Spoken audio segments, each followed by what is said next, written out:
What's going on, everybody? How are you guys doing tonight? Hope you guys are doing well. Thank you for joining tonight.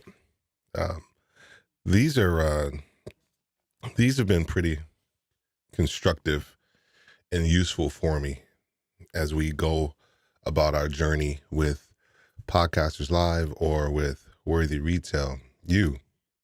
We typically try to do these probably about once every 2 weeks. And these Pomodoro kind of working sessions are, to be very honest with you, for me, from a selfish standpoint and also from accountability standpoint, is that, when I need to get stuff done, I can get stuff done. That's not the issue. But when you want to have just another layer of accountability, going live into your community and on YouTube and just being present and getting stuff done. Doesn't matter if there's somebody watching, if we have 2 or 3 people on or whatever, it doesn't really matter. For me, it's more of a mental accountability piece and to outline certain things that I want to get done while I'm doing these sessions, and make sure that I actually get them done as well too. So, hey, how are you doing? Good to see you. Good to see you, Samantha. And hey, by the way, okay, good. By the way, my word. Oops. Actually, I got to go back over here for a second to this one. I'm not ready for that one yet. Awesome. By the way, purposeful. Thank you. Excellent. And what Samantha's talking about is the other day did a live stream, and we spoke about our word for the year for both, for Podcasters Live, which is where we're streaming into now in our YouTube channel, but also for Worthy Retail U, is our word for the year is intentionality, right? It's to actually move with purpose, but also be deliberate. And we're looking more on the deliberate side because we kind of know what we want to do. We know what our values are. We know what we want to stand for. And so now we're just really trying to take deliberate action. And that's these Pomodoros are for that as well. They are taking, for me, at least taking some measure of deliberate action so that we can get certain things done. as well. So there are a couple things that I want to get done tonight. And before I go ahead and do that, I want to make sure that I remove some of the nonsense that's on here as well from some looker-ons and stuff like that. So so today, I don't have my Stream Deck set up for this, but tonight rather, this is what I'm looking at getting done. These are the things that I'm looking to get accomplished tonight. I'm probably going to start the clock over. I'm probably going to do maybe 2 sessions, 45 minutes apiece, stopping, probably stopping for 12 minutes in between sessions, but I'll probably go for 45 minutes and then, like I said, and then stop. But the things that I want to get done tonight, I want to edit some of our book that we're working on. It's a book about imposter syndrome, but there's a chapter that I really want to, I need to get through, and it's on podcaster imposter syndrome. And why I want to get through that one really quickly is because we're going to be doing a webinar for podcaster imposter syndrome coming up probably either near the end of February to the beginning of March. So we're excited about that. And then we also want to do some community work in our Mighty Networks.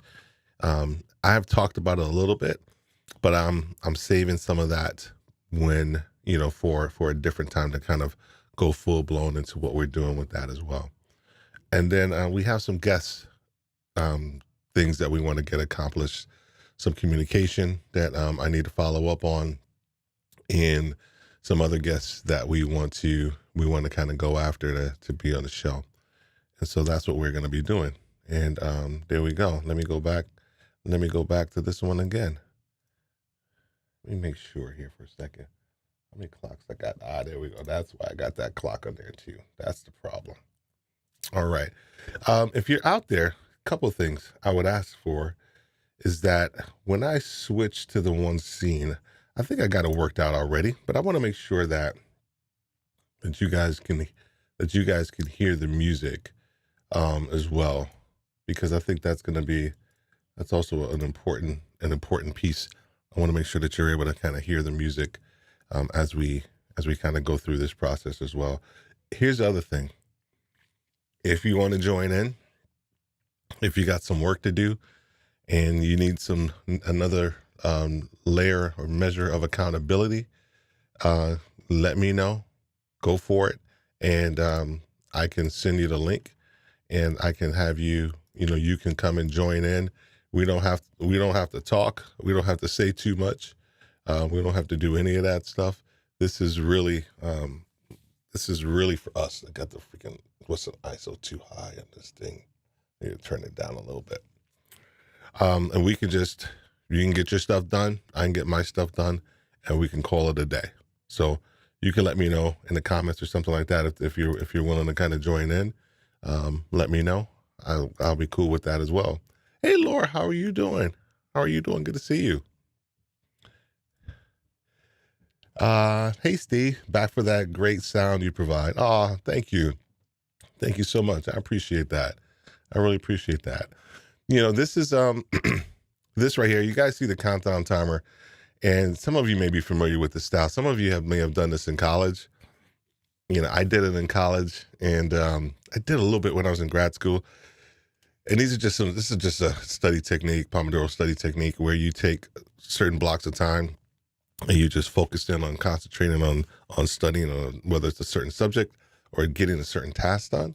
And then you take a break, and then you go for another 45 minutes. It's really supposed to be 50 and 10. I think that's the ideal scenario. But we do 45 and 15. No, 40. I do 45 and 15. So I cheat a little bit on the break time, but we try to do this at least, like I said, once every 2 weeks.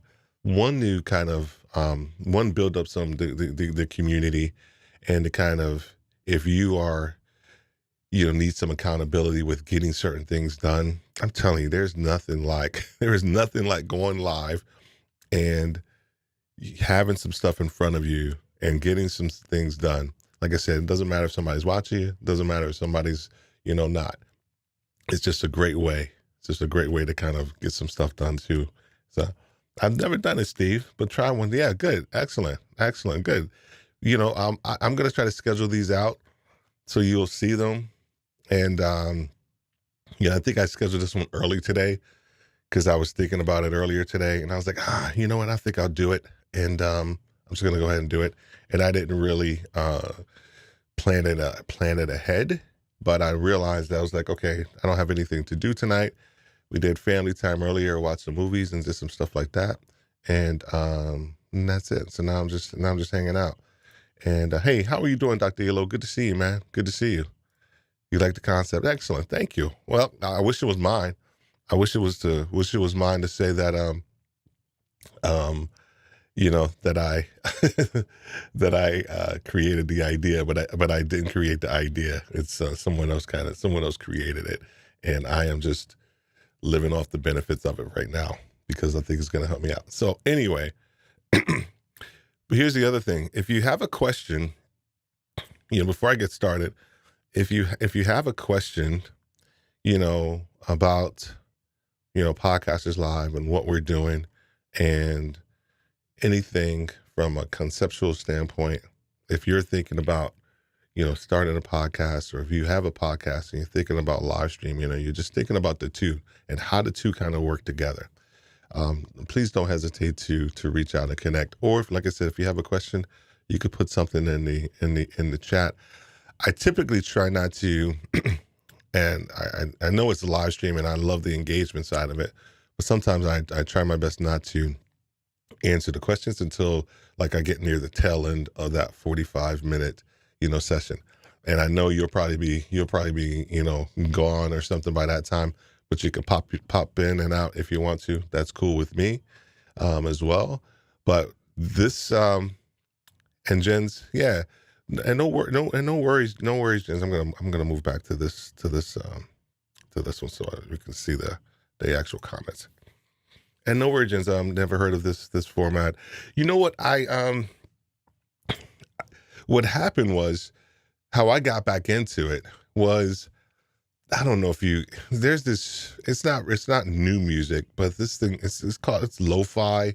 This music sound, and actually that's what I'll be playing a little bit tonight. Is this music? It's like really good study music. No words. It's jazzy, kind of hip hoppy, but it's called lo-fi. So I was researching that, and I was like, oh, cool. And then I stumbled upon this format again with a lot of people utilizing it on YouTube, and I was like, oh, dude, this is so cool. I said, this is so cool. Excuse me. And I found myself studying or working along with some of these guys and gals on YouTube. And, some of their sessions were 3 hours, three hours long. And I was just, kind of enamored by it. And I got so much stuff done because there's always this almost this invisible sense of accountability when you're doing something like this. Even though I'm watching a video and that person's studying, I'm studying. How many of you have, I don't know, from when I was in college, whenever you got with a group, you had the group that was somewhere kind of semi-serious and you can get stuff done, but then you had the core group that were like, yo, when we're studying, don't talk to me, let's rock and roll, let's get this thing done. So I had a couple of different sets of groups of friends like that. And this is almost kind of takes me back to that a little bit, this style of studying. So without, as everybody says, without further ado, I'm going to switch over to the next scene, and I'm going to try to get the music started. And you guys can let me know.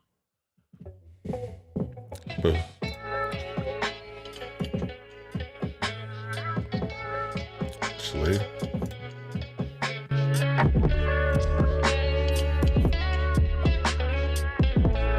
You let me know if someone is still out there. Let me know if you can hear the music, please. If you can hear the music, that would be awesome.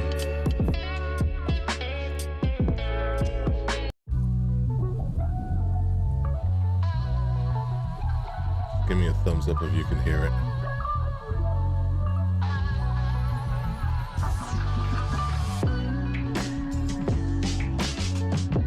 Because I want to make sure I got everybody.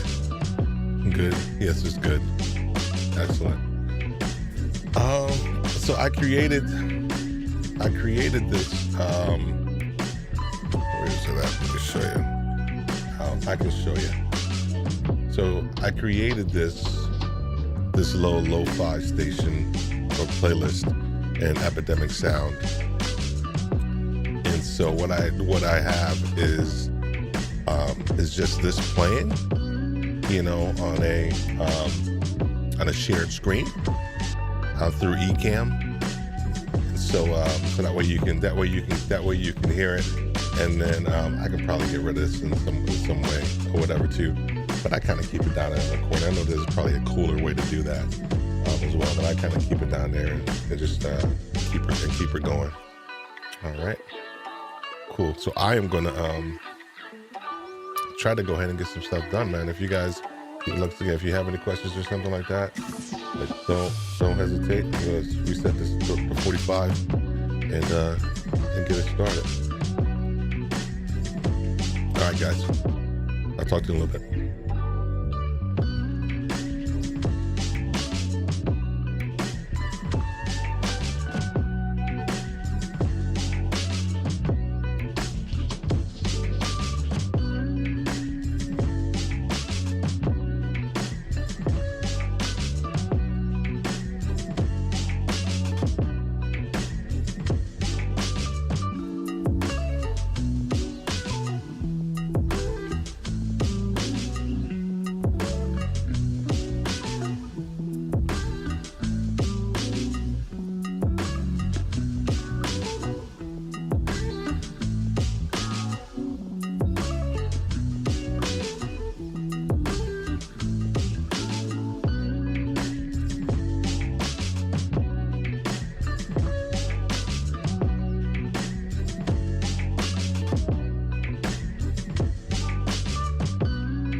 Just to let you guys know, I'm actually doing the emails.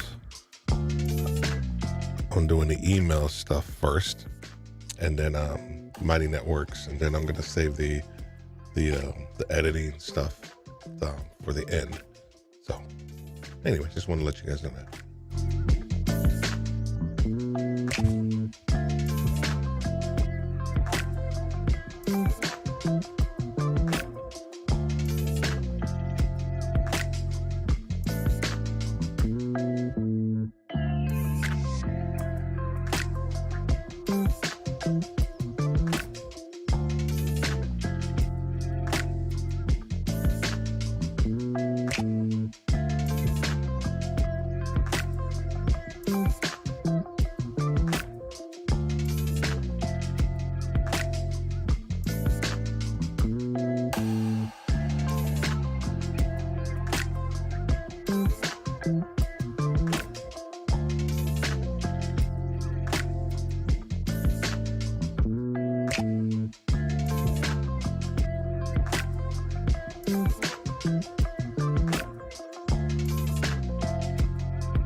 So I'm writing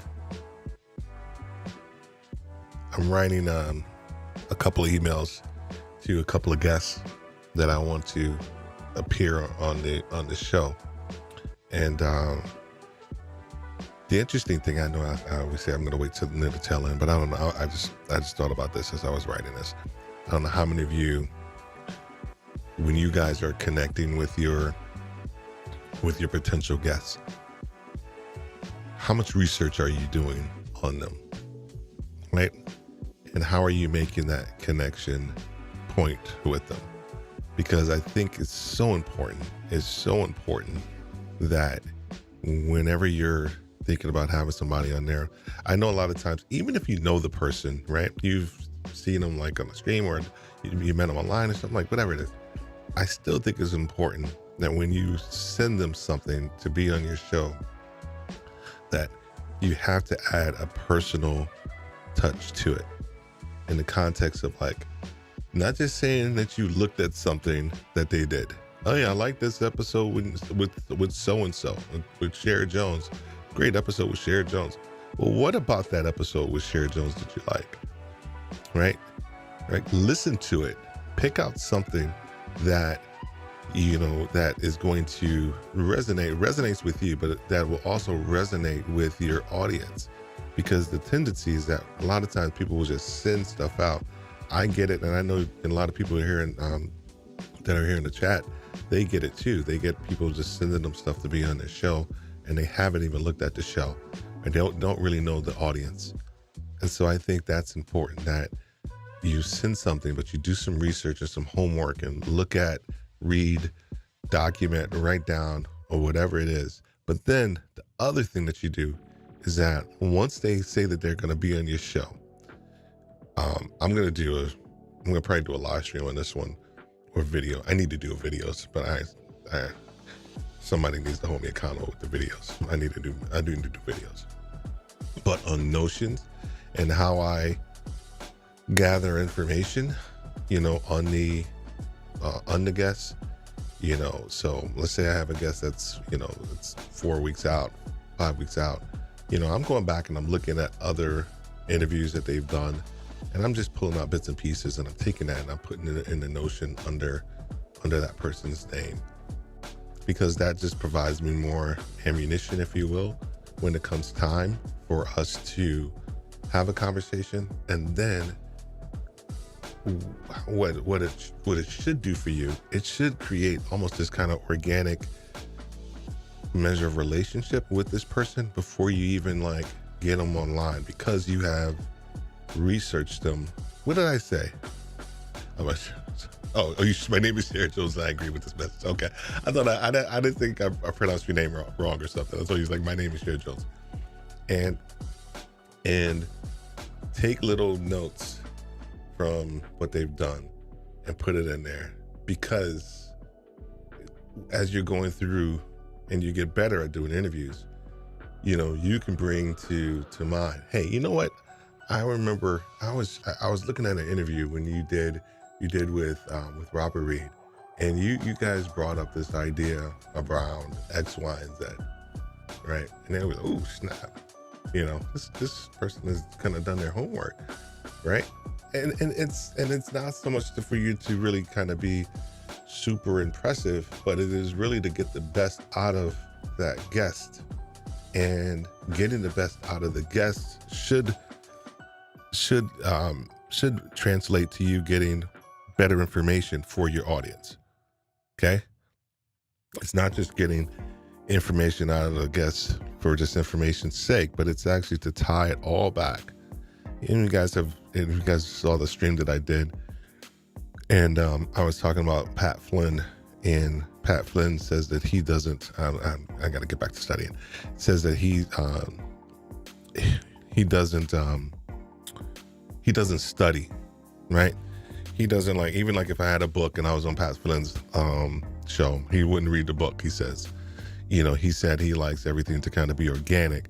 But I think I have it what he said here. I want to make sure that I put it, that I say it properly, because I think I said it to a lot of you guys. Here you go. Know where you want the audience to end up. And I just thought that was so dope, because I think that's the goal whenever you start to talk about your guest and then you have them on. And here's one of the things that I started doing. Here's the one thing that I started doing is that when they say, "Hey, Steve, we're going to be on your show," and James, I think I did it with you guys too, you and Janae. I think I did. I think near the tail end of the email, I said, "Well, hey, this is what I want the guests to get. Oh, this is what I want the audience to take away." So they have questions and some ideas from the show, yada yada yada. And I think for me, it's just making sure that we're trying to get the most out of the guests while they're actually, while you have them in front of you for your audience. Sorry, little stream of consciousness, and I just had to get out. I'm supposed to be studying. All right, leave me alone. Stop asking questions. James, get off my lawn. Oh, thank you. I appreciate that. Yes, she's in the house. She's rocking out with us, man. She's studying with us, James. I'm sorry I couldn't make yours. Last night too. You over there on the left coast, man, and you be starting stuff too late for me, man. So I peeped it this morning, but couldn't make it back. My bad.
All right, we got about 2 minutes left, 2.5 minutes left. We'll take a little break, and hey, and then if you want to jump on, then we're gonna have James jump on for a little bit, and we go chat, maybe study something, do some stuff. But if you guys want to jump on the stream, let me know, and I'll send you the link. But we're gonna probably do that after I take a little break after this last minute and 50 seconds. So I finished up 3 emails. So I already had them queued, right? I already had them drafted up, and I had already made initial contact with the guests, or with the potential guest at that time. I'd already made contact with them, and so now it's just a matter of following up and delivering on what I said. Asked them if I could send them a proper invite. Was able to do it. They, first asked, piqued their interest. 100% they wanted to do it, so just sent it out. One of them is he was on one of my live streams already, and we've just been trying to figure out how to do it again. Paul Norfor. So I'm just kind of tipping my hand here a little bit, but Paul's of course, over in the UK, and Paul's just an amazing presenter, former radio broadcaster, TV broadcaster, just amazing all around dude. He is going to bring some serious content to the audience, to the Podcasters Live audience, and I can't wait for him to kind of be back on the show. It's gonna be pretty dope. It's gonna be pretty dope. So got about 15 seconds here, and I'm trying my best to keep the music going, so that way if you guys want to continue to hang out, and I'm probably just going like 10 minutes or something like that. I don't know why this thing stopped. Okay, so what I'm gonna do, here's what I'm gonna do. Guys, go get a drink. Go get it. Get something nice to drink or something like that if you want to come back. What time is it? It's 8 o'clock. I may have a little something to drink too, but I don't know. But I'm trying to. There we go. All right, I'm gonna put this little screen up here and put a little quick timer. And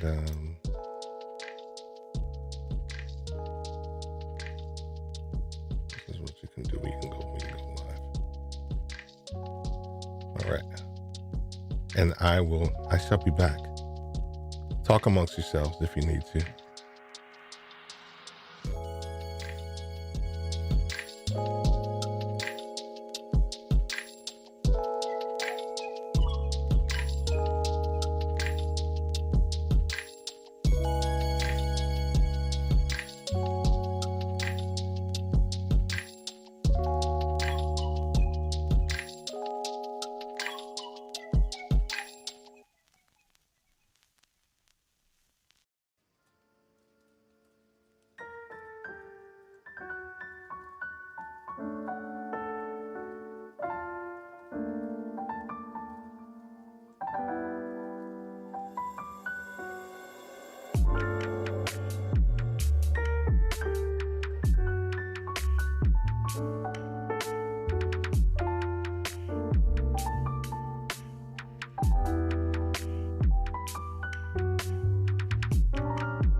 All right, people. We are back. We are back. I'm going to turn this down to my end. And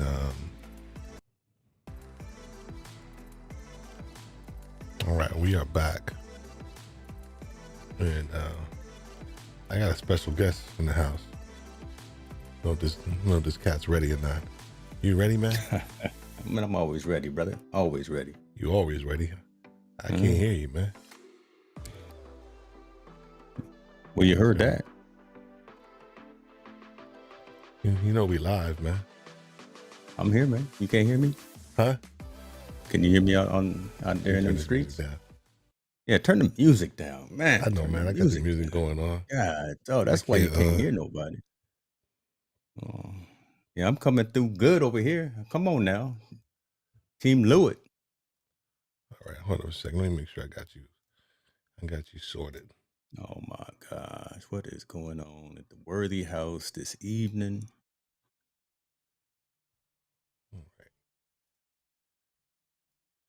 right. Are you saying something? Yes, sir. Yes, sir. There it is. There it is.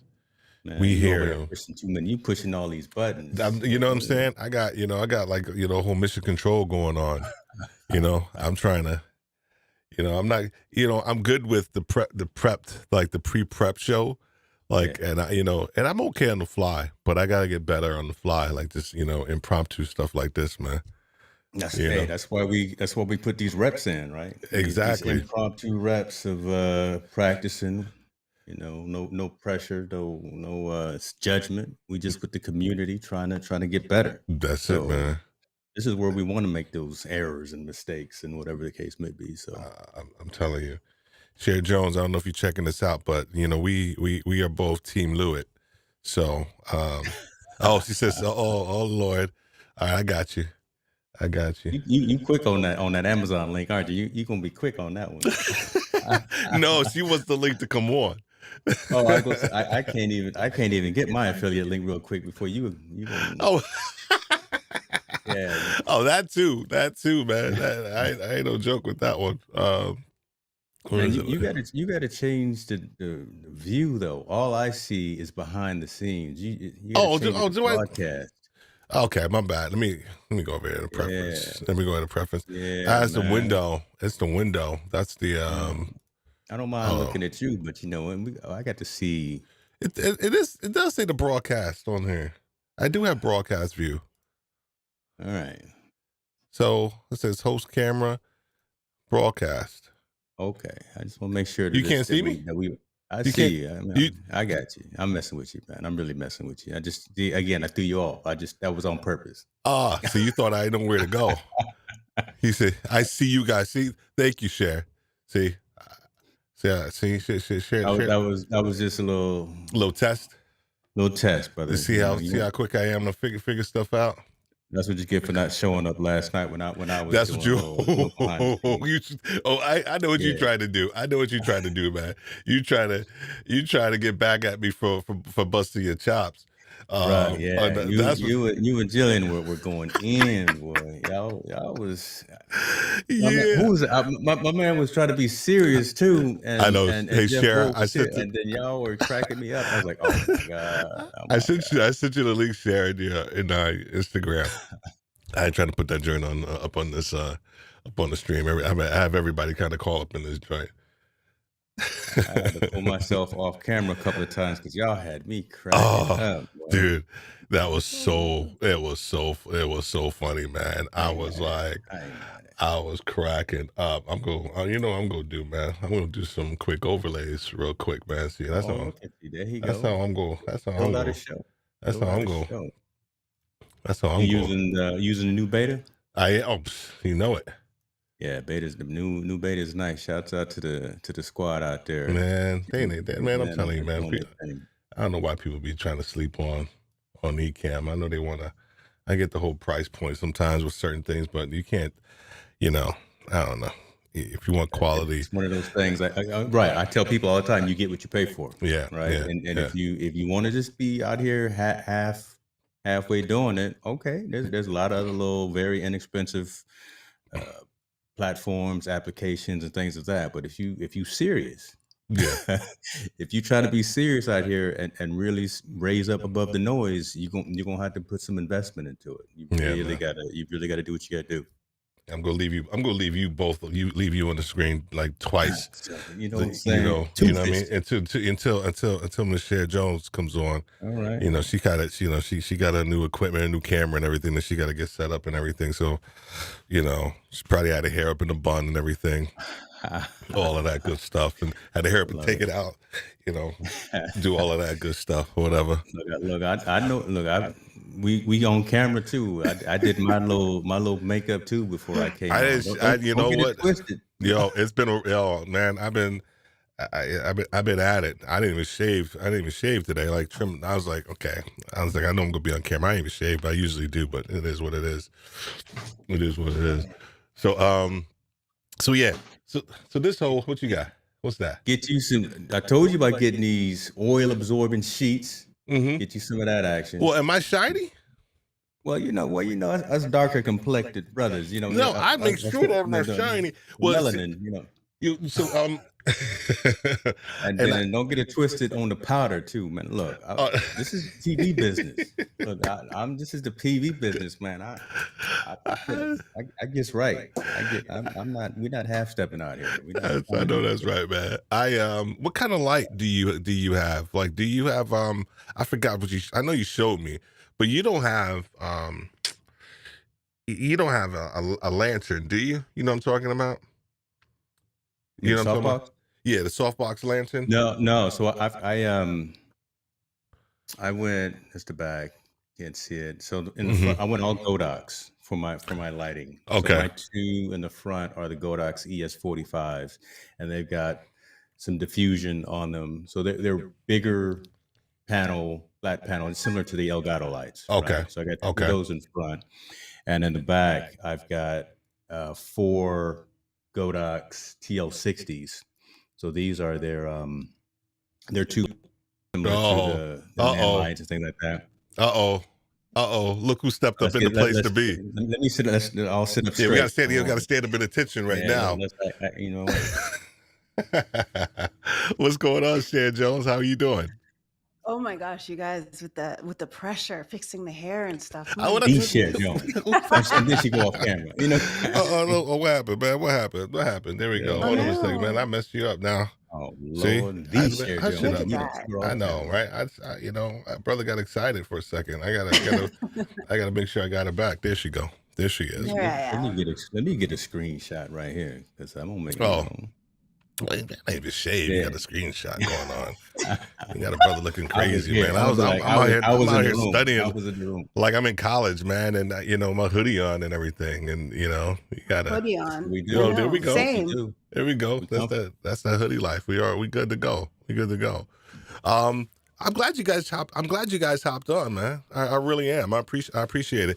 James, that focus, man. That focus is on point, man. Appreciate you, brother. This is the word and the phrase for the year. Stay focused on you, right? And obviously, that's what the U is kind of highlighted and underlined in a different shade in the Higgs New Meter color. But that's what I'm driving for the year. Yeah. Is mine in the mail or what? Do I need to talk to the Nixons to get mine? Or what? Can you hear me now? Yeah. No, man. No, I'm not trying. Do you think I'm trying to buy one? Like, I mean, yeah. No, I'm just.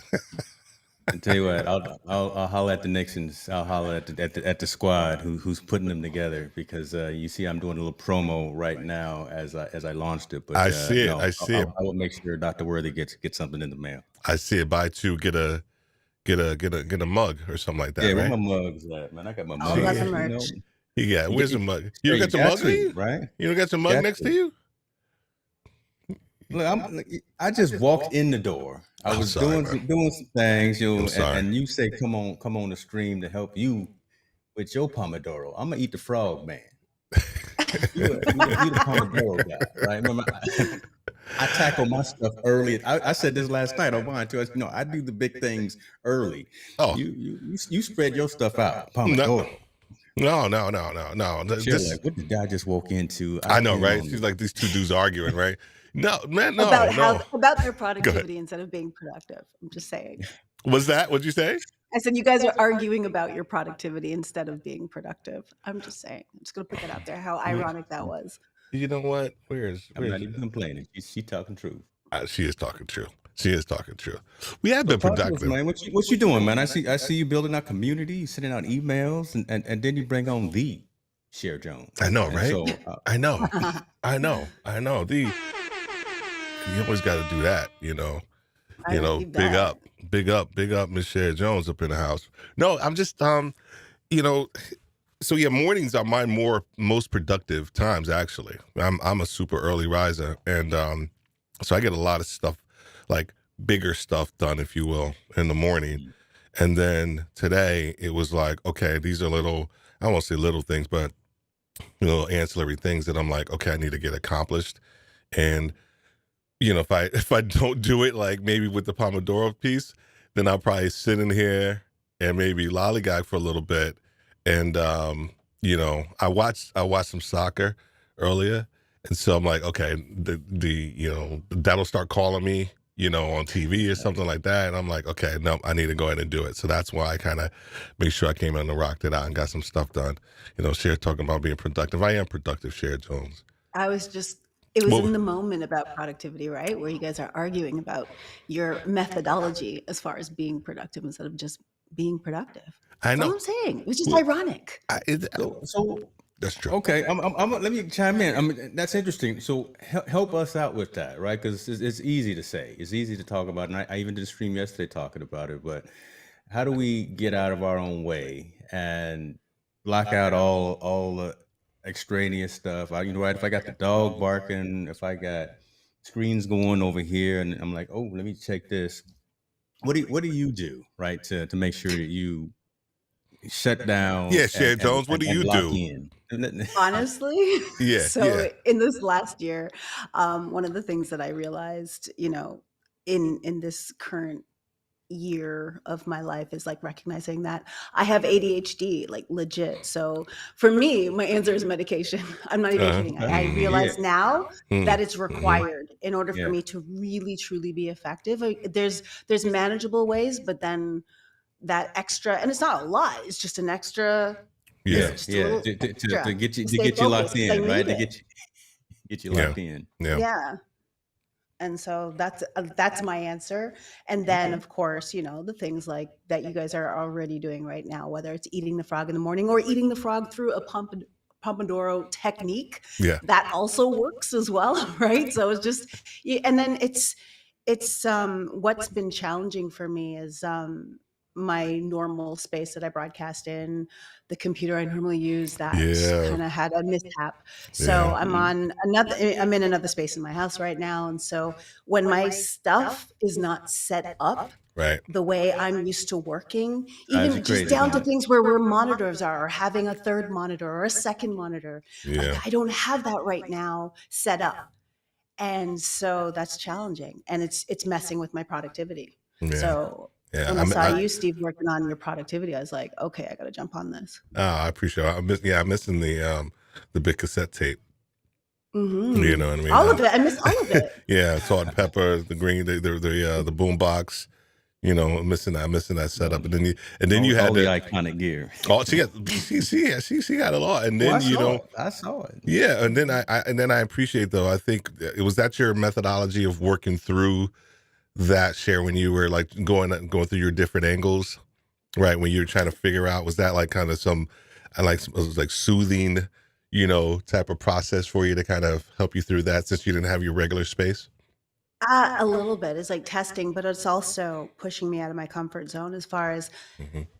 one thing that I guess everybody who builds out a studio, the biggest problem is you're always in your studio. You always, no matter where you are, no matter what you're working on, Yeah. it's the same stuff, different pile, right? And so that's been driving me nuts as well. So I want to make sure that my desktop is fired up, ready to go to stay in the studio, but then have that flexibility and that fluidity of being able to broadcast from different places Yeah. and appreciate what it is for what it is, right? So when it's not branded share stuff, it's True. like, can I be somewhere else instead of always, Wow. always. So yeah, because it's just been driving me nuts. So Yeah. Yeah. And James, she's team PC. It's not team Mac too. yeah. So You said that with a passion. Okay. That's Yeah. okay. I just had to throw that out there. I just had to throw. We go back and forth. I keep trying, and she's like, "Oh hell no, I'm never going. I'm never going to Mac." I'll buy you a Mac Mini. I know. You to convert. You know what? It would be put up on display right next to salt and pepper on her. Yes. On her It will thing. find a space. It'll find a space. She will not. She's not gonna use that thing, man. She ain't gonna use it at all. Not at all. All right. Like, I mean, I buy enough stuff, and it's just like, I don't need to learn anything more new. I'm tired. Yeah, you got the new mic right there going on. Yes, It looks. you. Yeah. It's all MV7E. clean. The 7B. Yeah. Okay. Nice. With that. Yeah. No. Again, it's the secondary. It's like just buying too many things. I ended up buying. I think I was inspired by your show the other night. I ended up buying the ZV-1. So the Sony ZV-1 is a secondary camera. Oh, did you? Okay, good. Yeah. Excellent. Because I don't want to bring this camera out everywhere. It has a Sigma on it, and I'm just like, I don't want to dismount it, right? So yeah. Yeah, and that's the ZV-E10 that you're shooting on, right? Correct. Good. Correct. Excellent. It looks good on you, man. Looks good. Now, James, you got one of those too, don't you? Yeah, we they go to both. ZV-E10. They go to ZV-E10 right there with the side, and then that's the ZV-1 right there. So yeah, those are great cameras. Great cameras. Oh, yeah, and you got your slider going on. I don't got my slider going on. I got everything. Look again. You say come on the stream. I got to get everything. I didn't get my lined up. slider going on, man. I got the. You know what? You flexing, man. I'm gonna flex for a second. I got the. That's the ZV-10 on there, and these are two. And these are two webcams that I have going on right here that I actually like for the back end, which are actually pretty cool. I've been doing some stuff with that, man. But no, I like this Sony ZV-10. It's actually really extremely portable. I love the fact that you can have the different lenses on there, which is awesome.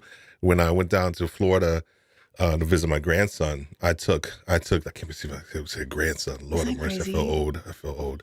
I left the 6400 here and took the ZV-E10 down there with like 2 lenses or something like that. Okay. And it's just in Florida, I had like a little ND thing going on there since we were outside, man. And the footage was just amazing, man. Like color quality is awesome. Color quality is awesome on those things, man. Yeah. So Cher, what you got going? Go ahead. I'm sorry. Go ahead, James. Go ahead, brother. No, go ahead, man.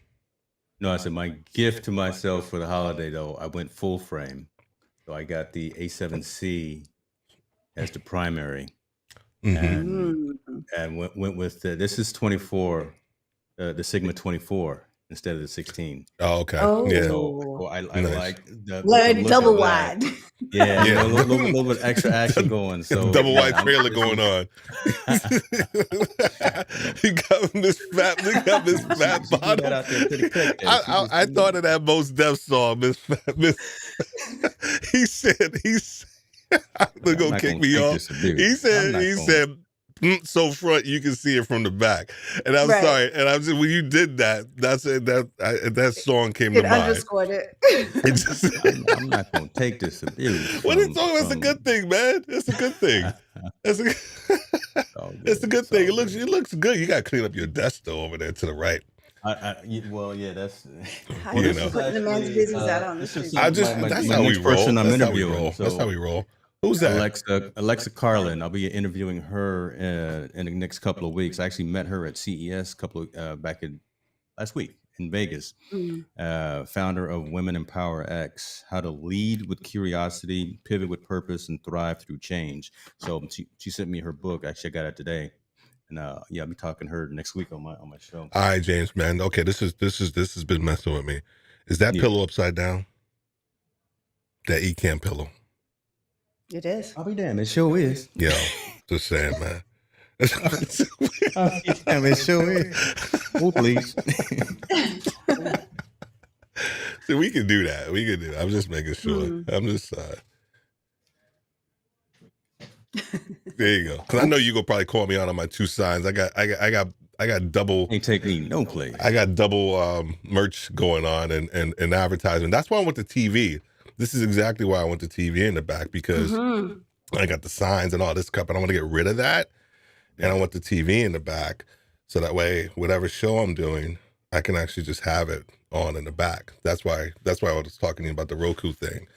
So experiment with that, because I did it a couple of times, and I had the stream going while I was streaming. No, not so much the stream going. Okay, because I had a lot of folks come back to me and say that was very distracting. No, just the logo in the back, just the logo in the back, and that's too much. I've seen that before. It didn't work. Did you do it? I think you did it one time, but I didn't pay too much attention to it. But I saw it somewhere else, and I was like, no, that's just too much. I was like, that's just too much. No, it's good if you if you're doing more than one show and it has like a completely different brand to it, and then you can just switch it up by that and that alone. And then even your lighting in the back, you could switch the colors, and then all of a sudden, new brand, new show, you're good to go. That's it, man. Yeah. That's it. Yeah, because it's normally, let's see here, it's normally. Well, you usually have Hicks New Media in there. Yeah. What you doing, man? I'm breaking my neck. I'm about to say,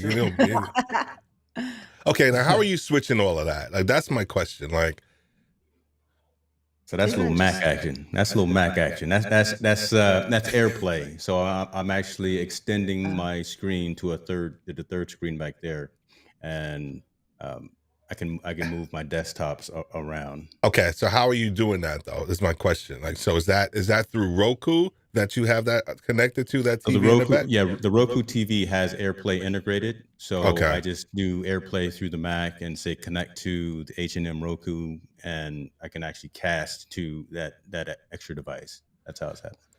So I don't even need the Roku though. So I mean, I have like I think I got like an extra. I love Apple TVs, and they have the AirPlay too. I can. That's all I'm doing. You just need some type of since you're on a Mac as well. You just need some way to cast the HDMI signal to the new screen. And with AirPlay and with Apple TV, it's just so easy. Boom. Okay. All right. Because I don't want to. I was thinking about the whole Roku thing, but I was like, I don't know if I want to do all of that. I need a simplified like method of just like switching it up and not having to go through all of those the bells and whistles. And I know JP, and he loves that whole Roku thing, man. But I'm not. I'm not, that's not my jam. So how's the weather over in Toronto? Cold. Oh, up in Toronto rather. It's cold. It's cold. I can't even remember what it is in American, but it's minus 17. Oh yeah, what is that? That's 17. That's 17 here then, James. Well, for me, sorry, James. All right, James over there. James over. He's over in Cali, so he's probably like 78 degrees. Yeah, and balmy. It's a little bit warmer. It's a little bit warmer here. I won't tell you, but it's you won't rub it in, right? It's not 17. I tell you what. It's not 17. It is cold. Like there's a weather statement. That's how cold it is. Oh, really? It's cold. Oh my gosh. Oh my gosh. I love TO though. I love it. I love TO, Montreal, Vancouver. When I was at school upstate New York, and I was in the Air Force too, we were about 20 miles from the Canadian border. And this is when all you needed was your military ID. License, your driver's license or military ID and cross the border. I mean, man, we were up in Montreal, in Quebec City, all the time. All the time. I didn't even go back down to New York because it was closer. Montreal was closer. It was like New York because it was such a melting pot. And then I was actually just talking to somebody about this today. My nephew talking about Carabana up in Toronto, and I remember my very first Carabana. I got to spend 2 days with Ed Lover from Yo MTV Raps. Yeah, because he was up there, and James, it's a Caribbean well, Cher could probably explain a little bit better, but it's a pretty massive Caribbean festival that takes place up in TL. I think it's in Like August. 1.5 million people go to this parade. Wow. It's like, just think of what they do in like a carnival in Trinidad or in Brazil, but it's all Caribbean. And yeah, 1.5 million people. Like if you just Google Caravana, you will see the pictures and you'll be like, wow, I need to go when there's no COVID. So I need to go to that one because I've gone to the festival on the other side. I've been to the Stampede. Right. Oh, completely different, right? Completely different. I used to sell computer equipment to some companies over on the Vancouver side. So I went to the Stampede, and I kind of think I want to go to the one you talking about. Yeah, no, it's a totally different vibe. Like, I mean, it's just it's mostly soca music, but there's some reggae too. And I'm Jamaican background, so a lot of mercy. Here we go. There we go. There we go. There it is. There it is. Yeah. Maybe I will tag along with you when you go to New York for your conference, Steve, and then we just. I'm in Orlando. That's Orlando, man. It's actually Orlando. Why did I think it was in? Okay. Thank you, Laura. Oh, Laura. All right. Is that you're talking about? Cher sounds amazing, right? Not James and I. Oh, I appreciate that. Not James and I. That's Cher. That sounds awesome. Well, yeah, man. Yeah, come on down, man. Come on down to Florida. It's Memorial Day weekend too, so I think it's in the mix. I know, right? I know, right? As soon as I mean, I'm like, I was stoked because I'm like, okay, cool. I'm tired of doing like online stuff, presentations and stuff like that, and speech, whatever. Ready to get out there. Yeah, and so when I got it, I was like, yeah. And I was like, Florida. I know. I've just been in Orlando in March. I was just like, oh man, I'm vaccinated plus a booster, but man, I'm like, yo. So I'm hoping we get that. We get something sorted by that time. They buck wild in Florida and in like Atlanta too. I mean, they out in them streets right now. There is no COVID. Yeah, they swear it ain't happening. They out there in them streets. Yeah, they swear. He said they swear it ain't happening. Right? It's not happening at all. Thank you so much, Laura. I appreciate that. Yeah, they were like, what? I have no. Yeah, I have no 48 of y'all states, but Florida and Georgia, we ain't doing. Yeah, we ain't participating in this. Yeah, and like we are literally in the most conservative states places as far as how they've been handling COVID. So we have a different elevated level of fear because of how they've been handling it, or reservation, let's call it that. And then all of a sudden you see people acting the fool. You're just like, yo, don't you care? It's like they're gaslighting us. You know what I mean? No, I'll be all right. Okay. You'll be fine. I was actually in Orlando in the summer, like in July. So I mean, whatever. And I just came back from Jamaica, and that was. Yeah, you did. Yeah, man. Yeah. And she's like, I can't stand the cold. I gotta go. I'm like, ain't that something, man? So I was super jealous, man. Super jealous. I mean, it wasn't super cold here, but I was like, I know it's warm there, so. Every single day. Every single day. And then you came back and you're like, the hell was I thinking about? Toronto. I'm glad my family's up here, but you'd probably be gone if your family wasn't up there, probably. Not even, no, I would be gone. If I didn't buy this, because my cousin, the same person I went with to Jamaica, she's like, there's a trip to the Dominican Republic, all inclusive, 5 stars for $1,000. Do you want to go? And then I bought this. Done. And then I bought this. And I'm like, okay, you need to calm down. Like, you know what I mean? I've been buying stuff left, right, and center. And it's just like, okay, stop. Speaking of buying stuff, did you send back the Rodecaster Pro? It's going back tomorrow. That's going back tomorrow? It's still in the box. I just haven't, you know what it is? It's the cold. I don't want to go outside. Even though. You're like, I'm dying to get rid of this thing, but it's just too cold and I can't do it. That's funny. That's funny. You're not using it? It doesn't fit your workflow or what?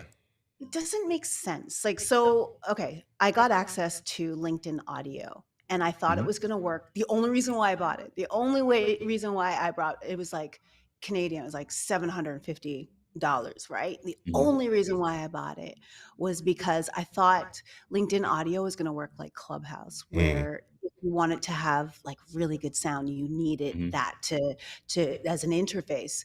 And then I found it works on your desktop. It works through the Yeah. thing. Yeah. And I was just like, forget that. That's going back. I didn't even open it, which is good. And my spidey sense already said, you don't really need this. It's just for this one thing, but it was worth it, I thought. And then I didn't need it. And then I'm like, I should get the Stream Deck XL, but Mm. it's not, because I use OBS. They Mhm. have it. I can use it on my laptop. I'm sorry, on True. my iPad, right? Because there's an app for it that you can Right. get. It operates like Yeah, a but you got remote. to pay for the subscription for the app. It's a Yeah, yeah. recurring payment subscription for the app. Just pay one time and get the Stream Deck. But I already use like it for me right now. I've already been paying the it came with the subscription that I'd already paid with anyway, so I Got you. don't care Got that you. much, right? So yeah, it's gonna do the job until I need it to do the job, and yeah, but I don't know, we'll see. Oh, I'm not hearing. They said there's some reverb on your mic. I'm not hearing any. Are you guys hearing any reverb on either of your mic? Let me I put both wonder if it's monitors in. Let me see if see. it's mine. Yeah, I think it's mine. Hold on. Oh yeah, it's share. When I put both in, I hear it now. Oh, okay. Cool. Thank The you. main reason why I think is because my neighbors, they just got their karaoke machine and it's like super, super loud. So I don't know if that's what you guys are hearing. They over there jamming out with some karaoke, and they like. And is it mine too? Let her know. I don't know if it's mine or not too, because I'm listening through. I'm not listening through the headphones. I'm actually listening through the monitors, but I actually have the little sound thing on. I thought that will actually. Okay. That will actually. You're clear on my side. It was just share that was. Okay. So what about now? Echo. Am it still reverb now? Because I'm testing all my equipment. It's all like No, it's good. Now you're I'm safe. Okay. plugged in. No, I think you're good. I think you're good now. Okay. Well, keep us posted, guys. Yeah, that's all good. That's all good. Yeah, Scorpion. Thank you. I appreciate that. Thanks for letting us know. With James, we were going back and forth about the whole like Rodecaster Pro, and relative to the use case for it, and if you really really needed it or not. And when I got mine, it was like positioned for like podcasters. And I was really trying to explain my way out of it, but I think I don't know. I don't think I did a decent enough job, because they were sharing. Those guys were calling me on it, because you're supposed to. Here, I'm messing up already. You were supposed to use it with like all of the buttons or whatever, the banks. Yeah. Really, what the goal was for you to record. So let's just say I do a lead-in with my podcast. Hey, have you ever done so and so? Boom. Well, we'll get right into that. Then boom, you hit the music and your intro, and then from there you stop it, and then you go right into your podcast, and then you're supposed to put in. And this is exactly how I used it. And then I put in like even my transitions, because I almost did it sometimes in one take. My podcast, it actually forced me to almost do it in one take, and then I realized, I think after 5 or 6 episodes, I was like, damn, I'm doing these all in one take. And I was like, I don't have to do all these in one take. I can freaking edit these things. I was just so excited though. I was just so excited to like do them. And then my workflow just like super improved when I realized that I can just like do them in chunks if you needed to. And then, so it was interesting. So that was my rationale for buying it. Plus I hit a certain number of downloads that I was like, okay, cool. I hit that number. Let me go ahead and get them. Let me go ahead and get it. Treat myself. Treat myself. And I rationalized the hell out of it. And now it sits here, and then I don't even use it when I record my podcast. I actually use this audio. Wow. Yeah. Okay. I actually use this, and I run everything through this, my DBX 286, and then through here, and then dilute it through here. So and this just gives me. I know this sounds good. I think with the Rodecaster Pro, because I'm still running through the DBX, but for the podcast, I don't know. It's just if I feel like it sounds a little bit better. So James, what's your equipment? Well, look, I'm running my Rodecaster, and all you need is that phantom power. So the Rodecaster will work. That ID4 will work. There's a lot of quality gear out there. I use it because I also record my audio to the Rodecaster as well as just a correct secondary third copy. Actually, a third, because I let yeah. ecamm record all the tracks of the audio, and then I have the audio going to the Rodecaster as well. And I thought I was going to do Clubhouse recording as well, which is why I have all the connections for that, but didn't get into that piece. But it's much cleaner for me, even though it's a bigger piece of equipment, than using a cloud lifter. I didn't enjoy the cloud lifter. It was flaky for me, and I said, let me get away from that and get the gear that's going to last and grow with me, or let me grow into it. So yeah, I got a killer deal when I got it at Best Buy. I was like, man, then you jumped the shark and sold your SM7B. I did. Yeah, it wasn't for me though. I know everyone likes the Michael Jackson mic, and it's dope. I that SM7B. It is the bee's knees. I ain't kidding. But man, when I plugged this Lewitt in, I know, right? My goodness, I know, right? I plugged it in. I plugged this puppy in, man, and here's the part that you're supposed to, when you're a content creator, or whatever, you're supposed to take every opportunity to like create content, which is unboxings, yada yada yada. Man, I ripped this joint open. I haven't done like a kid. I haven't done one unboxing either, so don't worry, you're in good company. I was like, I plugged this joint in, closed the door, and I was just like, oh. I was like, oh, dude, this is actually pretty good. No, it sounds good though. It sounds good. This is pretty good. And I still got that SM7B up there. And then I bought, I instead of the cloud lifter, which I actually sold, I actually purchased the James, don't shoot me. What you got? You got that little dynamite stick? No. I bought the Soyez. Okay. That little it's just like a cloud lifter. Yeah. And but it adds a little something to it, because Keith Peltzer turned me on to it, and they had them on sale for some I don't know where it was. I don't know, it was B&H or somewhere, or Sweetwater, something like that. And I picked it up. For B&H, boy. They B&H is the new crack around these days, boy. It used to be Home Depot and Lowe's for me, but man, this show B&H. Remember Cop USA, those Cop USA in Circuit City. I don't know if they had those. I used to love just walking around those joints, man, and just like seeing what they had.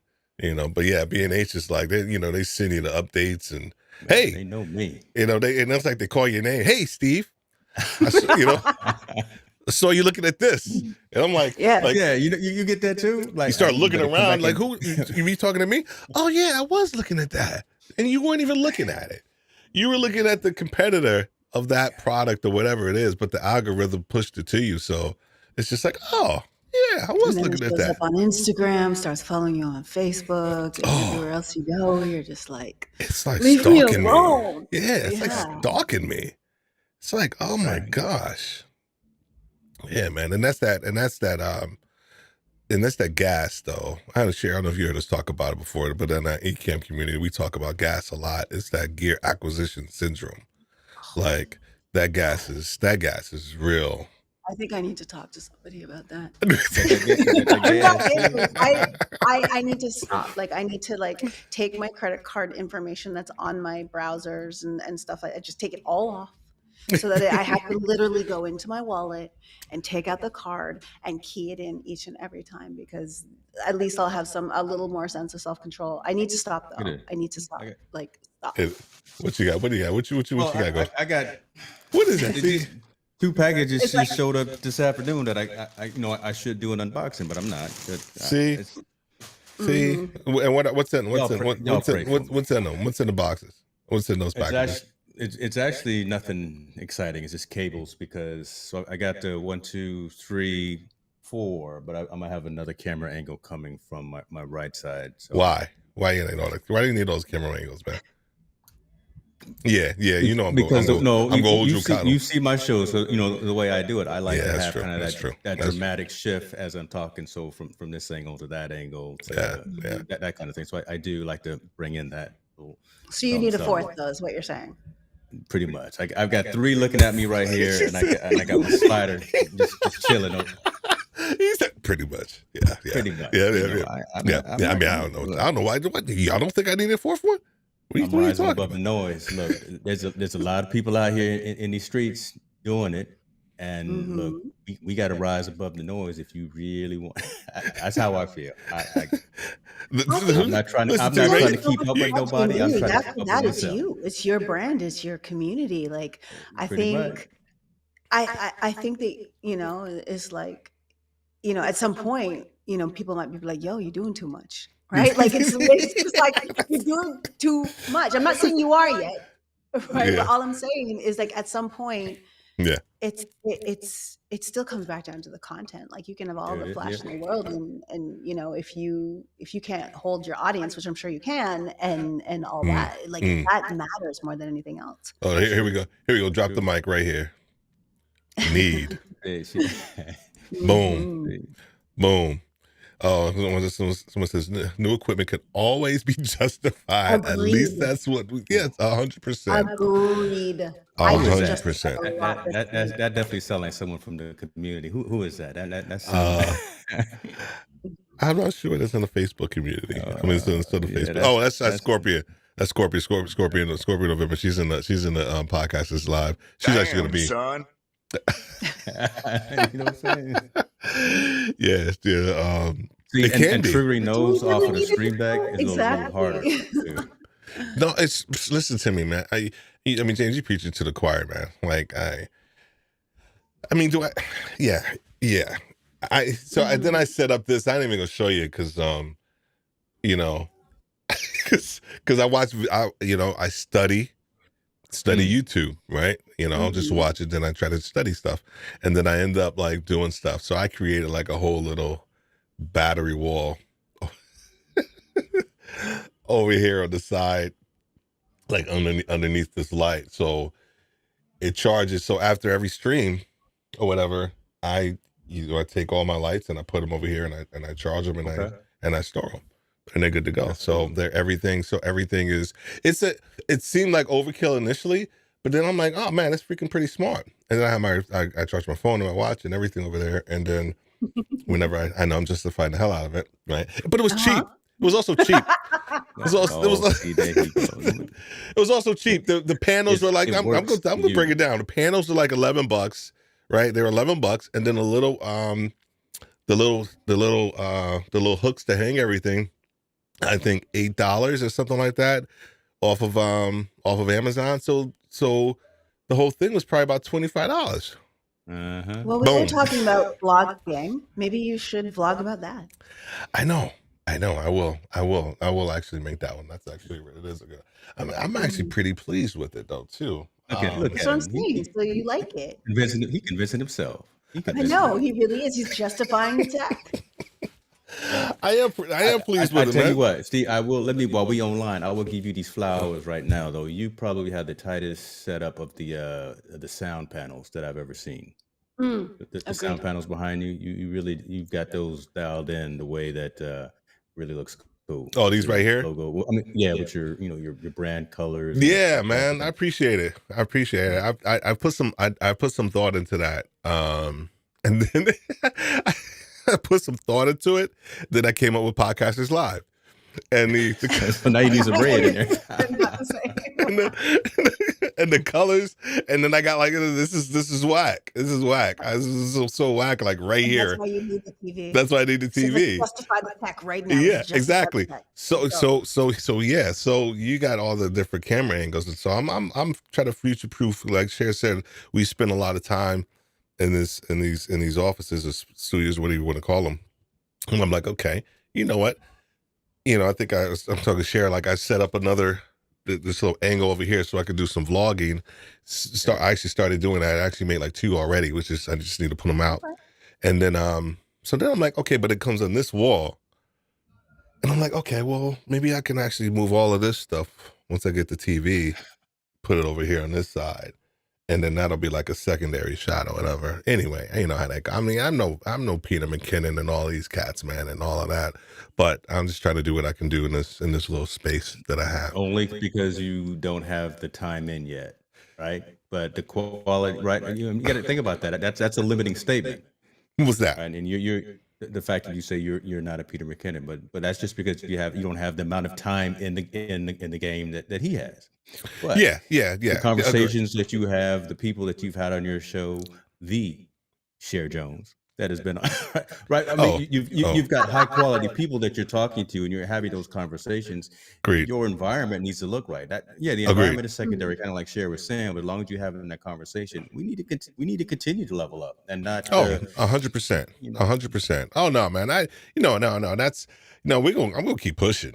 I'm gonna keep pushing, man. And I'm gonna buy. I've sent a lot of stuff back, so I've actually been. I felt pretty good. I felt pretty good about myself. Then I've been able to send stuff back. I'm at a point where I think Amazon is gonna be like, you doing too many. You testing? Yeah, you doing too much. Just like Cher said, you doing too much. Like, yeah, that's Amazon saying, like, yo, you doing too much. Like, stop testing all this stuff out. Like, make a decision, son.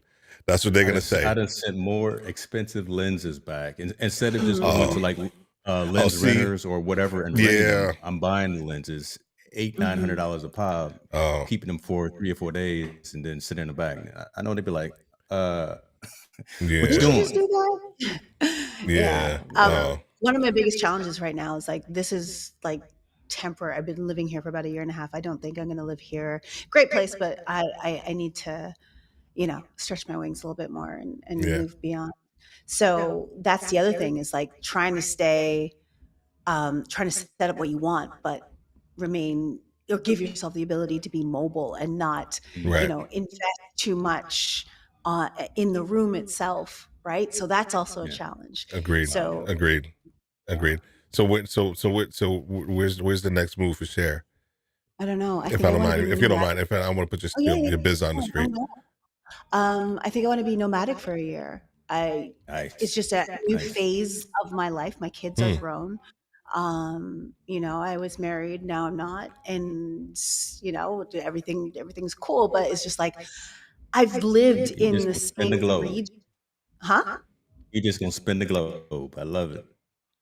Just a little bit. And that's one of the reasons why, even down to like the mic, I didn't go like, it's like, I needed to have I need to have plug and play stuff, right? As opposed to continuing to invest in the studio, because the studio's going to be bored. Like it's true. I don't know how long it's going to be like that. And then where will I be next? And I can't wait till once I get that period out of me, then it's about what am I building, right? Yeah. Agreed. That's exciting. Yeah, that is exciting for you. I know you got a lot of good stuff going on this year as well too. So. And just trying to build around that, right? And just trying to, and that's one of the reasons why this laptop that I got, it's disgusting how awesome it is. So what, do MacBook Pro? Oh Lord, she didn't. She said this stuff. You're gonna have half the internet hate me and half the internet love me. I'm very polarizing. It's like I know. This is just it's disgusting. It's amazing. But I'm a Mac peripheral person, right? That's close. That's close enough, I guess. What you get? You get you an Alienware or something? No, it's an Arrow, and so another like gamer, a Gigabyte. Okay, right on. There you go. Oh, and it's like the lights. This one's built for creators, so it has everything I need. Like it literally has like an i9 processor in it. So how big is the screen? Like I was getting ready to say, like a 16. 17. Nice. 16. I didn't. Yeah, 16 was perfect for me. So Okay, Nice. yeah. nice, man. Yeah, I was massive PC into my buddy when I lived in Atlanta. He kept telling me like, get a Mac, but he was a he was a graphic designer, and like that was his his jam. And I was like, that's for artistic folks, right? This is like the mentality that I truly had about Macs, like for the longest. Like that's for those programmers, nerd dudes. And he's like, no, dude, seriously, you need to get one. And I was like, all right. So I pulled the trigger, and I've been loving them ever since. My next investment is a MacBook Pro, probably for my birthday. And which is coming up. That's another gear acquisition syndrome, right? When's your birthday? February 10th. Yeah, so I'm going like to try right down the road, like less than a month. I'm trying to I'm super justifying that joint already. So, You already I put it out there in the ethos so that you guys could, I can justify it to you guys. Right. I got a question for everybody watching. You guys justify your tech, and what's the biggest piece of tech that you justified? So everybody in the audience, like, jump in the comments. We want to know, what have you justified lately? That's a great question, Steve. Since you probably not buying any more golf clubs right now, right? You can go ahead and get that. Yeah, I probably just hit a nerve though. I you probably did. shouldn't have done that. Yeah, you did, man. My clubs are like collecting some serious dust up in this joint. Forgot how to swing. I went. I want to say it was a pretty nice day. It was around 3 weeks ago or something like that. And pretty nice means it was like 55, and that's decent, weather for over here during this time of year. And I swung the clubs. It took a while to get it back, but then it's muscle memory, right? So now I got it back. Yeah, I got it back after an hour, and then I lost it because I haven't been swinging them in 3 weeks now. 3 or 4 weeks. So I probably won't swing them for another 4 or 5 weeks. So, but yeah, that's my only jam right there. So now all of this stuff too. So got some expensive hobbies. Then I want to get a new engine in my truck. And James looking at me like I'm crazy. But I'm an EV guy, so I don't know. Well, I have you won't like me. So I bought a 95 Range Rover Classic. And actually, so yeah, dude, listen to me. So actually, so this is exactly it right here. Look at it. This is exactly it right here. And Sharon, we grew up in the hip hop era, man. And so that was I grew up seeing these as a young guy and couldn't afford them and always wanted one. And Pathfinders and Range Rovers. Pathfinders and Range Rovers, man. And I always wanted one. And I could, at the time I got it, I was like, well, you should have just got your another regular one. I was like, I don't want a regular Range. This is the one I want. I want this one. This is it. And but it comes with 95 problems, right? Because it's a 95. It's the last year they made that, and it's the 25th anniversary. So they only made 250 of that body type.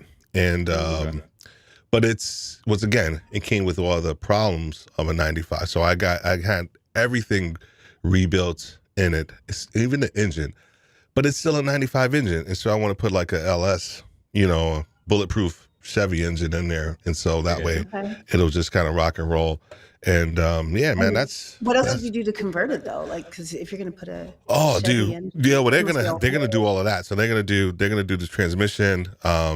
It's gonna be a 6-speed automatic transmission in there. But they did excited for a second. That's like 6 speed. Oh no. I can drive stick. I can drive stick, but I don't want manual. I just want to chill. And but they listen to me. And I'm laughing because if you're gonna get into this whole classic car thing or whatever it is, you never buy a car from the East Coast. You always buy it from Cali. You need to buy from the You West always Coast. buy it from Cali. And It's the salt. yes, That's what it is. I'm stupid. And I bought it from Nyack, New York. Yeah, upstate New York. And man, the floors were like Swiss cheese. So they redid all of that. I mean, it's like brand new. Like that part is brand new. It's just not running like I want it to. And so that's my next rationalized big spend. It's not even gear. So that's my next one. I'm gonna be able to take that. We need to play just as hard as we work. Yeah, I won't be able to take that trip either, Shad, because I'm getting a new engine in the truck. Right. And that's the thing is like everything. So I was telling you guys how, nomadic is the plan. So I've been even down to not renewing my phone, right? Like it's just like, I don't want a contract on that. My car lease is up in July. So that everything's all around July. Like assuming, the world is safe enough to be that way. Because, I can't travel and then don't have health insurance because, COVID, right? Like, and there's a lot of plans that won't, especially being international, like you can't, just travel anymore. So that's the only thing is contingent on. And then I'm like, well, what if I can't? Do I just extend my car lease? Because I don't know what car I want after this car, but they stopped making my car after 4 years. And it's very sad. I love my car. And what car is that? Wow. It's a Stinger. I don't know if you guys have ever heard of it. Oh yeah. Watch yourself now. Okay. Watch yourself.